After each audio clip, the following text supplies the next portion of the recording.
गोपाला भजो गिरिधर गोविंद गोपाला भजो मुरली मनोहर नंद लाला भजो मुरली मनोहर नंद लाला भजो गिरिधर गोविंद गोपाला भजो गिरिधर गोविंद गोपाला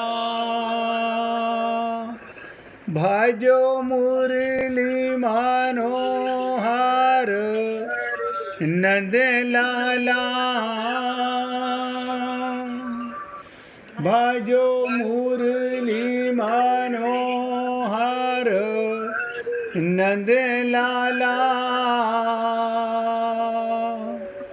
भजो गिरिधर गोविंद गोपाला भजो गिरिधर गोविंद गोपाला भजो मुरली मनोहर नंद लाला भजो मुरली मनोहर नंद लाला भजो गिरिधर गोविंद गोपाला भजो गिरिधर गोविंद गोपाला बोलिए वृंदावन बिहारी लाल की जय जय जय श्री राधे जय जय श्री राधे। सभी भक्तों से निवेदन, बहुत एकाग्रचित होकर सत्संग के प्रत्येक शब्द को पूरी एकाग्रता के साथ हृदयंगम करें। कल आपके साथ चर्चा चली गीता के 3 अध्याय के 14वें-15वें श्लोक पर, जिसमें आपसे निवेदन किया गया कि हम अपने कर्तव्य कर्म से पूरी तरह से, हमें लगता है कि हम कर्म कर रहे हैं लेकिन करते नहीं हैं, और करते भी हैं तो स्वार्थ बस करते हैं, निष्काम भाव से नहीं करते, निस्वार्थ भाव से नहीं करते। कल 2 एग्जाम्पल देके आपको बताया गया, और सबसे बड़ी बात थी कि ये भी निवेदन किया गया कि जिस प्रकार वैद्य विष की दवा में से विष निकालकर इलाज करता है, वो अमृत के समान काम करती है। और हमने आप सबसे निवेदन किया कि हम भी कर्म तो करते हैं, लेकिन अक्सर ये सुना जाता है कि ममता मत करो, मोह मत करो, आसक्ति मत करो, स्वार्थ मत करो, अभिमान मत करो, लेकिन ऐसा होता नहीं। तो यहाँ पर ये प्रसंग लाने का तात्पर्य क्या था कि भगवान और संत महात्मा हमें बताते हैं, ममता पाप नहीं, ममता में कुछ विष है, कामना में कुछ विष है, आसक्ति में कुछ जहर है, विषमता में, अभिमान में अगर वो हम जहर निकाल दें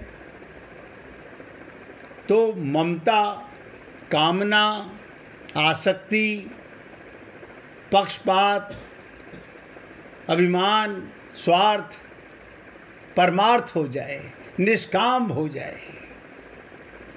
हमने आपसे ये भी निवेदन किया, उसे निकालने का तरीका क्या है? हमारी कामना जो है शरीर के सुख की है, आत्मा के सुख की नहीं है। क्यों?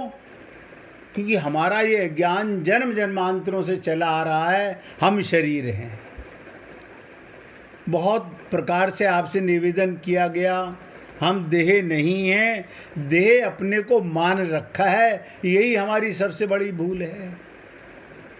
इसी से आप समझ लीजिएगा, जैसे कामना में से विष निकल गया, मैं आत्मा, आत्मा की कामना परमात्मा। मैं आत्मा तो मेरी ममता भगवान से, भगवान के संतों से, भगवान के भक्तों से।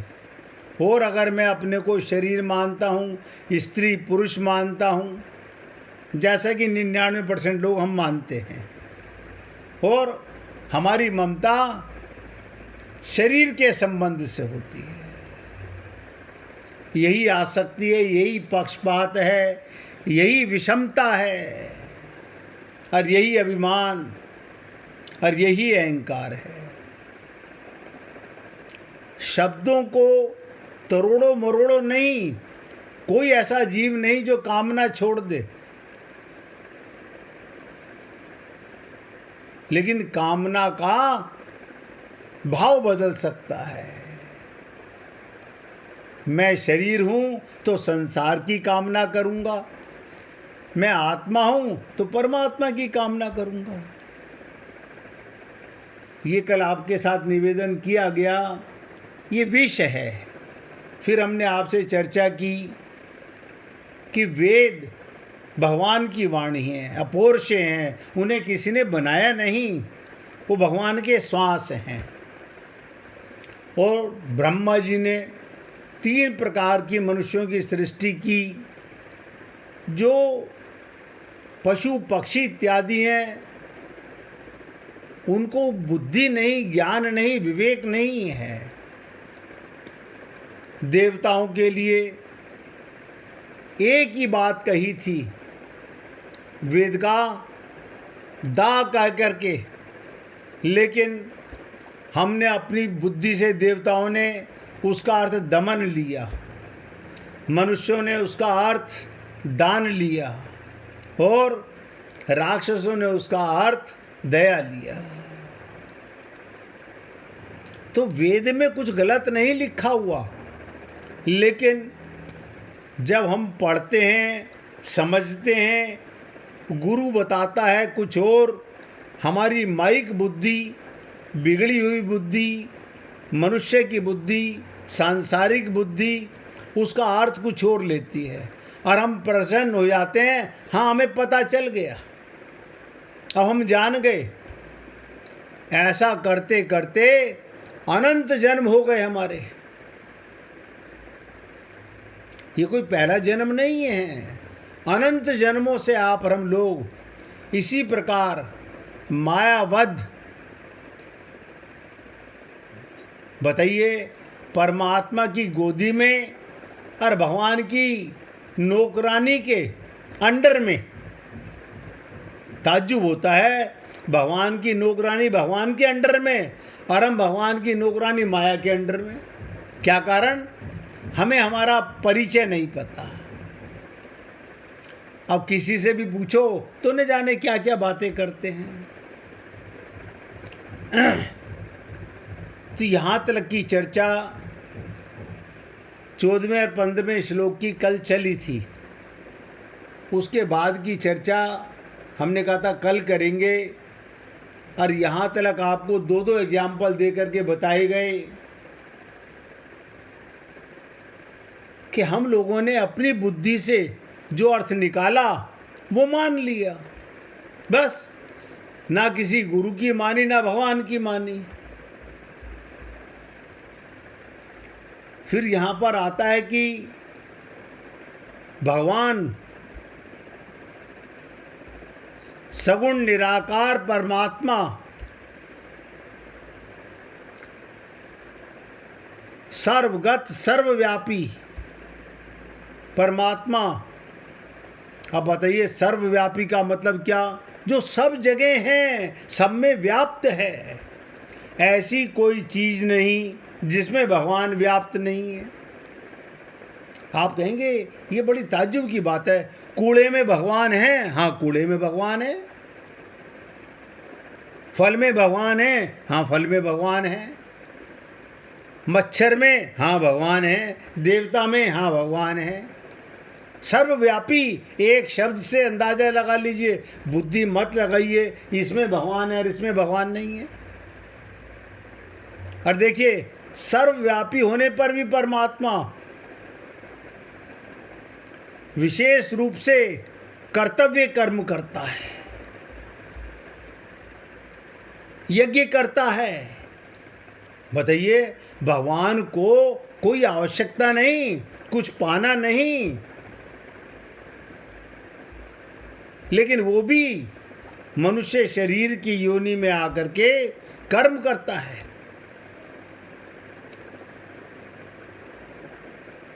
तात्पर्य ये, जहां निष्काम भाव से, और आप लोग ऐसा सोचते हैं हमने सुन लिया, उससे लाभ नहीं होगा।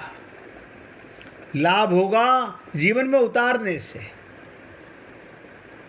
सुनते सुनते तो अनंत जन्म हो गए, सुनते सुनते हमारे अनंत जन्म जा चुके, मन का फेर फिरा नहीं। जैसे कहा ना कबीर ने, माला फेरत जुग फिरा, फिरा न मन का फेर। कर का मन का डार कर, मन का फेर। ऐसे हम लोग क्या कहते हैं, हाँ आज हमें समझ आ गया, कल भूल गए। कल भूल गए। हमारी बुद्धि इतनी संकीर्ण है।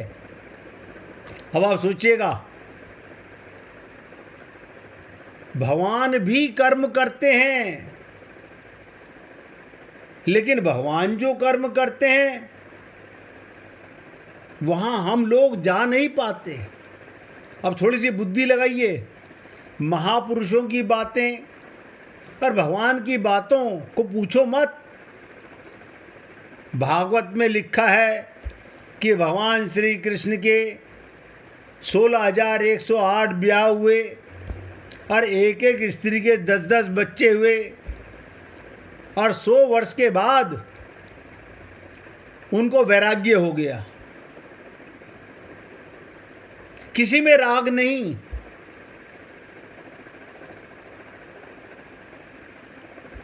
भगवान ने क्या किया? व्यवहार किया, लीला की।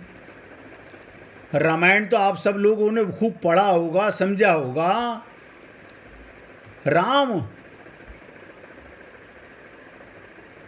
लक्ष्मण जब बेहोश हुए, उनके वियोग में रो रहे हैं।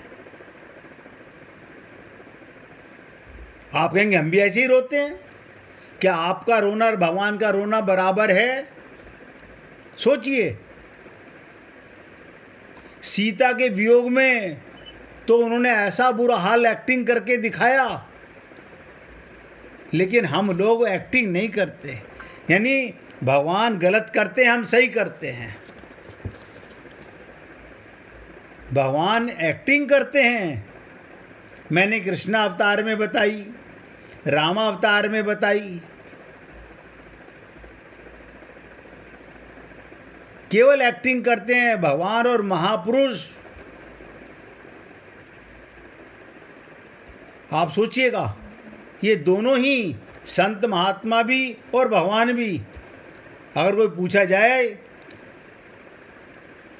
420 ही नंबरी हैं ये दोनों ही। कैसे? कहते हैं भगवत रसिक रसिक की बातें, रसिक बिना को समझे न सके। ये रसिक ही समझ सकता है, लेकिन आप और हम लोग अभी प्रेम के रसिक नहीं हैं। कोई नहीं समझ सकता। राम लक्ष्मण भरत शत्रुघ्न ये चारों एक हैं, चारों भगवान हैं। इनमें कोई महापुरुष नहीं, सदा से अनादिकाल से हैं, चतुर्व्यूह कहलाते हैं। लेकिन जगह जगह ऐसी एक्टिंग हो रही है, श्री कृष्ण बलराम दो एक हैं। और श्री कृष्ण ने ब्रह्मा को जब मोह हुआ, अब देखिएगा,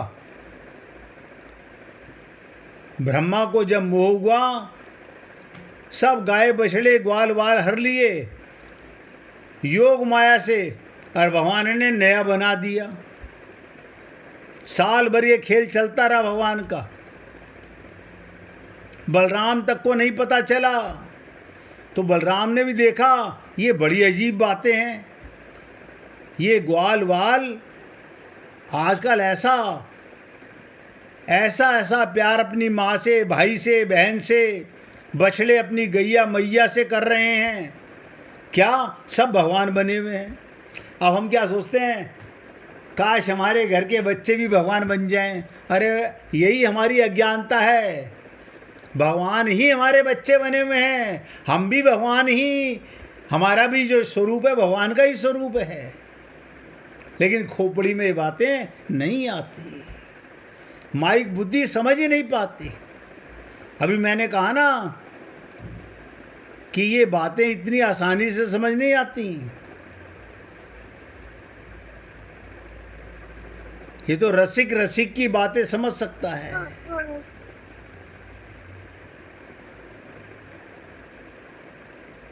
आप सोचिए, बलराम जी को डाउट हो रहा है, ये ग्वाल वाल आज ऐसे माँ के बिना इतनी लीला, अब वो समझ ही नहीं पा रहे भगवान ही बने हुए हैं।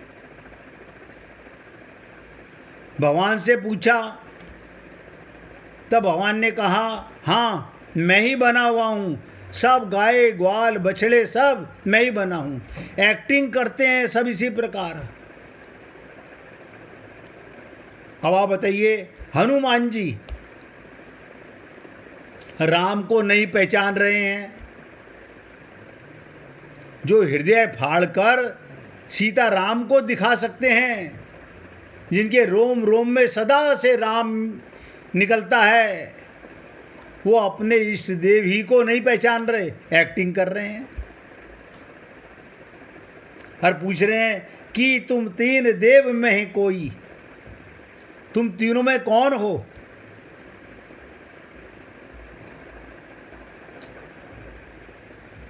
और राम भी वैसी एक्टिंग कर रहे हैं, तुम कौन हो भाई, अपना परिचय दो।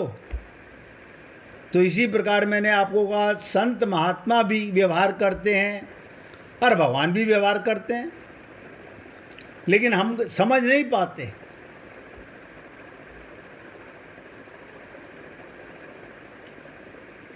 और विचित्र चीज, ये भगवान के पार्षद सदा से और अपने को बता रहे हैं मायाबद्ध हनुमान जी, और कहते हैं मोर न्याऊ मैं पूछूं साईं, तुम कस पूछे नर की भाई। तुम बंदर की तरह हो, वो नर की तरह हैं, दोनों एक्टिंग कर रहे हैं। बताइए, हनुमान जी भी एक्टिंग कर रहे हैं और राम भी एक्टिंग कर रहे हैं। राम लक्ष्मण के लिए रो रहे हैं, पहाड़ उठा के ला रहे हैं हनुमान जी, सब नाटक है। नाटक में आपको सबको पता है सब तरह की लीलाएं होती हैं, लेकिन आप और हम लोग बस लीला समझ पाते हैं, लीला कर नहीं पाते। और हम लोग नंबर देते हैं, कैसे, इस एक्टर ने बहुत बढ़िया एक्टिंग की, इस एक्टर ने बहुत अच्छी एक्टिंग की, अगर आप भी ऐसा करो तो भगवान आपको भी अवार्ड देंगे कि ये मेरे राज को समझ गया।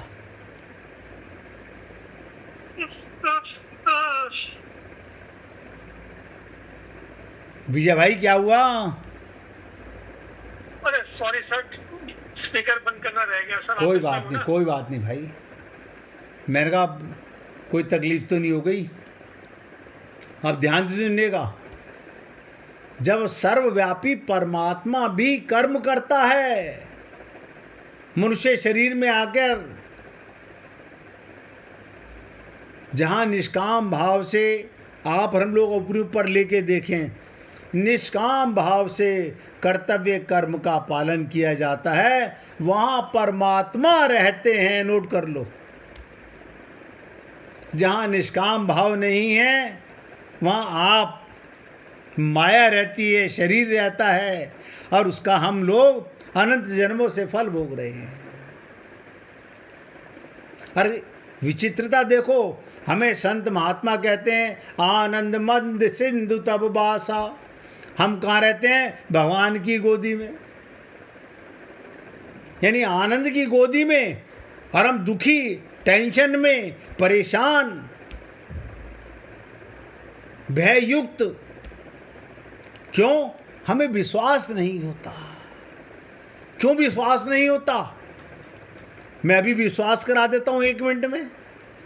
जब भी हमारे माता पिता दादा दादी गए शरीर छोड़कर, हमने क्या कहा? आप 2 घंटे पहले आ जाते, वो यहीं मिल जाते आपको, बस अभी गए हैं। यानी तब तुमको होश आ गया, वो गए, लेकिन तुमको ये पता नहीं तुम्हें भी एक दिन शरीर छोड़ के जाना है। तुम भी शरीर में आए हो नहीं शरीर। हमें शमशान वैराग्य होता है। शमशान में जाकर के अरे सब बेकार है, एक दिन यहीं आना है। लेकिन शमशान से बाहर आए तुरंत माया हम पर हावी हो जाती है।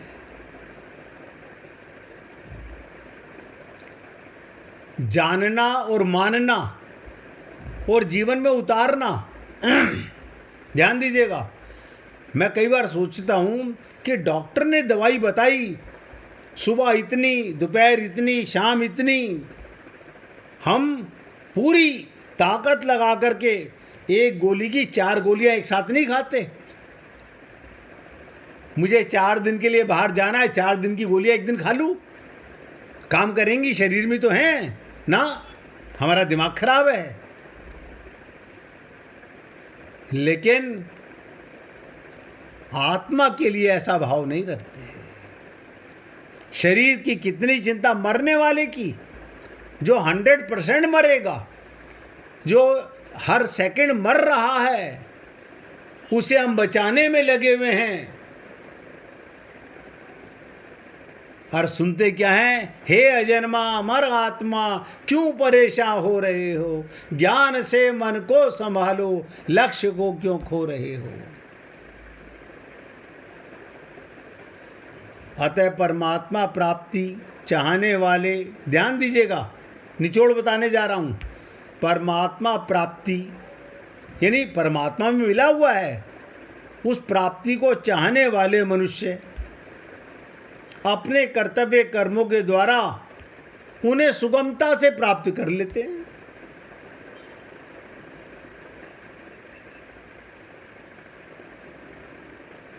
स्वकर्मणा,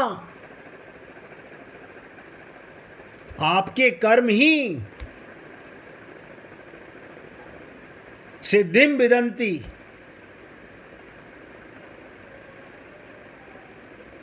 लेकिन क्या करे ये मनुष्य?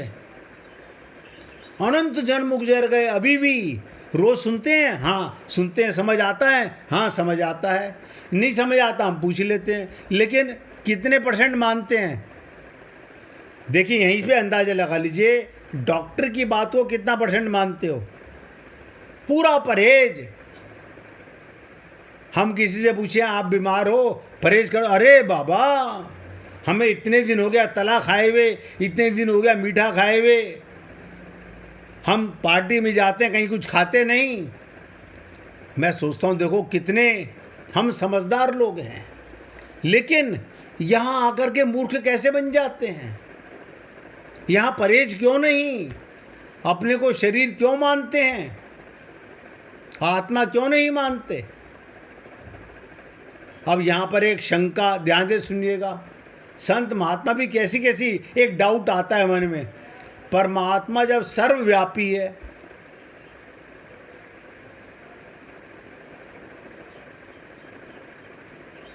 परमात्मा जब सर्वव्यापी है, तब उन्हें केवल यज्ञ में नित्य प्रतिष्ठित क्यों कहा गया? क्या वे दूसरी जगह नित्य प्रतिष्ठित नहीं है? अब ध्यान दीजिएगा, जब भगवान सर्वव्यापी है तो यज्ञ में तो वो प्रतिष्ठित हो जाते हैं, तो क्या दूसरी जगह प्रतिष्ठित नहीं है? अभी देखो, ये कहा गया भगवान सब जगह व्याप्त है, तो समाधान क्या है इसका? परमात्मा तो सभी जगह समान रूप से नित्य विद्यमान है।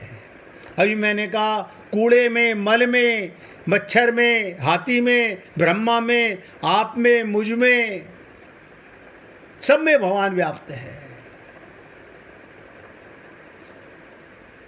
वो एक देशीय नहीं होता कि केवल भारतवर्ष के लोगों में है, अमेरिका के लोगों में नहीं है। ये खोपड़ी मत लगाना,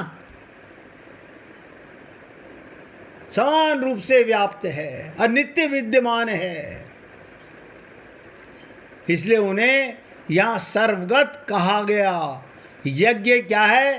कर्तव्य कर्म में। अब यज्ञ को तो समझ लो,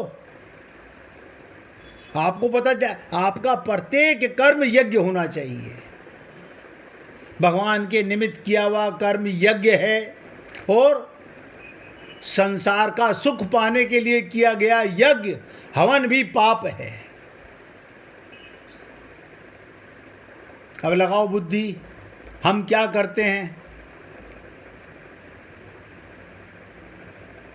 तो यज्ञ माने कर्तव्य कर्म।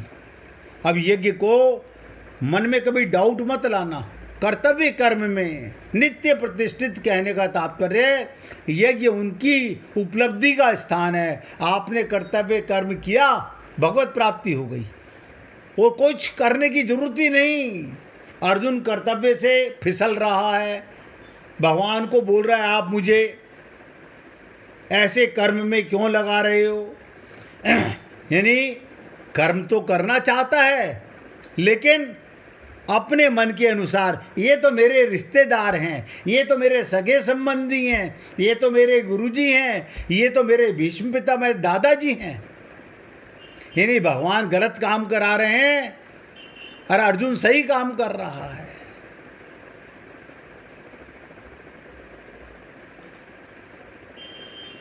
जमीन में सर्वत्र जल रहने पर भी वो कुएं आदि से उपलब्ध होता है। आप देखिए, जमीन की खुदाई करो तो कुएं में से निकलता है, सब जगह से नहीं।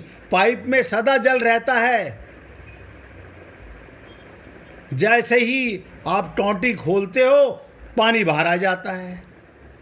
ऐसे ही सर्वगत होने पर, सर्वव्यापक होने पर परमात्मा यज्ञ से प्राप्त हो जाता है, कर्तव्य कर्म से प्राप्त हो जाता है। हे पुण्य आत्माओं, इसका मलाल मत करो कि हमने अब तक कर्तव्य कर्म नहीं किया। कोई बात नहीं, आज से करने लगो। पिछली बातों का मलाल मत करो। अरे सारा जीवन निकल गया, मेरी 100 साल की उम्र हो गई, 90 साल की हो, क्या हुआ? भगवान तो कहते हैं अंत मति सो गति। अजामिल किस दशा में जागा? श्रीमद् भागवत महापुराण में ऐसे बहुत प्रसंग हैं और आप हम लोग सुनते हैं। और मैंने आपको अभी भगवान के कितने प्रसंग सुनाए कि राम ने कहाँ कहाँ एक्टिंग की, कृष्ण ने कहाँ कहाँ एक्टिंग की। लेकिन हमारे को एक्टिंग तो पसंद आती है, एक्टिंग करना अच्छा नहीं लगता। यानी एक्टिंग करना तो हमें बहुत अच्छा लगता है, उसने बहुत अच्छी एक्टिंग की। लीला माने एक्टिंग, लीला माने व्यवहार। और हम लोग कहते हैं हम राम लीला देखने गए, कृष्ण लीला देखने गए। अरे तो बाबा, संसार में तुम्हें भी, और गुरु हमें क्या सिखाता है? गुरु यही तो बताता है परमात्मा तुम्हारे साथ है, जहां तुम वहां भगवान। तुम मंदिर से बाहर आए तो भगवान अंदर रह गया। हम तो ऐसा ही समझते हैं। हम ऐसा समझते हैं कोई आप घर से बाहर गए, भगवान कहाँ हैं? हाँ घर में, हम अभी उनका भोग लगा के आए हैं, भगवान जी वहाँ पर बैठे हुए हैं, हम भगवान जी को बोल के आए हैं। सोचो, खोपड़ी, हमारी 2 उंगल की खोपड़ी ये ज्ञान रखती है कि भगवान घर में है, हरम बाजार में है। फिर सर्वव्यापी कहाँ रहा भगवान? हाँ, हम भगवान जी का भोग रखाए, अब भगवान जी का काम निपटा दिया। अरे बाबा, भगवान तो तुम्हारे साथ, जब तुम खाओगे तो भगवान तुम्हारे अंदर बैठा हुआ है। लेकिन ये बातें अनुभूति में नहीं आती। सुनना बड़ा आसान लगता है, मगर अनुभव में नहीं लाते हम लोग। और ये पहले जन्म की बात नहीं है, अनंत जन्म हो गए हमारे ऐसे ही भटकते हुए। इसलिए पुण्य आत्माओं, मैं निवेदन करना चाहता हूँ, अब जागो। तहा जीवन सोते रहे हो, अब इस मनुष्य शरीर को इस बार बेकार नहीं जाने देना। इस बार तो हम यहाँ से पास होकर जाएंगे। हर बार हम फेल होके गए हैं। माना कि कुछ आगे बढ़ गए होंगे, लेकिन पास होने का मतलब भगवान के पास हो गए। और यहाँ पास हो गए तो वहाँ पास रहोगे। अब यहाँ फेल तो वहाँ पास नहीं हो सकते हैं। ये जादूगरी जो संसार में चल रही है ना, ऐसा करने से भगवान मिल जाएंगे, ऐसा करने से भगवान मिल जाएंगे। अरे परमात्मा को सदा अपने साथ मान लो तो परमात्मा तो मिला हुआ है। नित्य प्राप्त परमात्मा की प्राप्ति का अनुभव नहीं करते। अब रियलाइज कौन करेगा हमारी जगह? हमें करना है। 1 मिनट भगवान का कीर्तन कीजिए, फिर आगे चर्चा करेंगे। हरि बोल, हरि बोल, हरि हरि बोल, हरि बोल, हरि बोल,